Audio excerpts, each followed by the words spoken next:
நம் ஆண்டவர் இயேசு கிறிஸ்துவின் நாமத்தினால் மகிழ்ச்சியும் சமாதானமும் நம் அனைவரோடும் இருப்பதாக. திருவெளிப்பாடு 22 1-5 மற்றும் 12-14 முடிய. பின்பு அந்த வானதூதர் வாழ்வளிக்கும் தண்ணீர் ஓடிக்கொண்டிருந்த ஒரு ஆற்றை எனக்கு காட்டினார். அது பளிங்கு போல் ஒளிர்த்தது. அது கடவுளும் ஆட்டுக்குட்டியும் வீற்றிருந்த அரியணையிலிருந்து புறப்பட்டு நகரின் திருநடுவே பாய்ந்தோடியது. ஆற்றின் இருமருங்கும் வாழ்வுதரும் மரம் இருந்தது.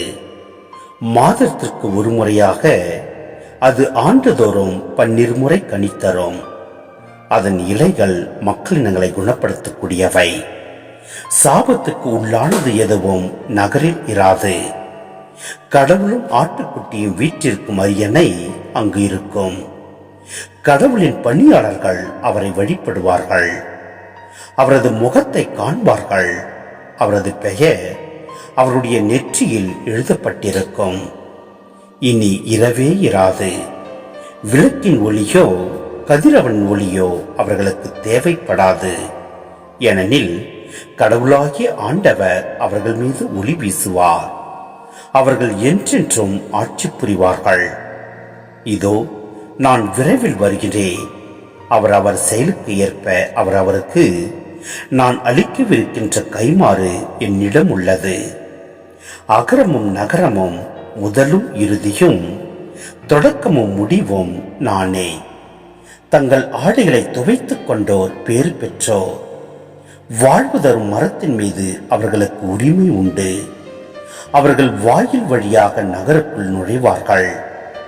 நடத்தை கட்டோர், சூனியக்காரர், பரத்தமையில் ஈடுபடுவோர், கொலையாளிகள், சிலை வழிபாட்டினர், பொய்மை நாடி அதன்படி நடப்போர் ஆகிய அனைவரும் அதில் நுழைய மாட்டார்கள்.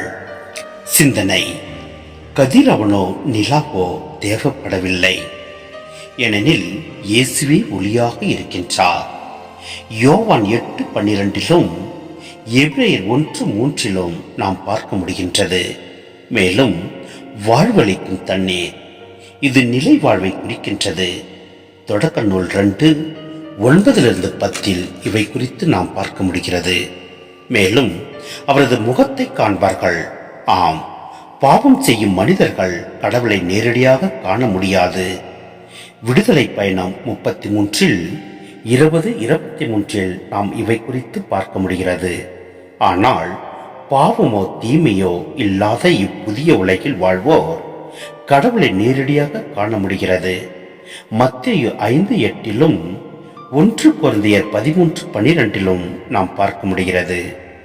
விரைவில் வருகிறேன். துன்புறும் திருச்சபைக்கு கூறப்படும் நம்பிக்கை செய்தி இது. ஆம், நம் ஆண்டவர் வழியில் நாம் நடந்து நம் உள்ளத்தை தூய்மை செய்து நம் ஆண்டவரோடு ஒன்றித்து வாழ்வோம். தீமையை அகற்றிடுவோம். அப்பொழுது எல்லாம் வல்ல இறைவன் நம்மை நிறைவாய் ஆசீர்வதிப்பார். ஆமென்.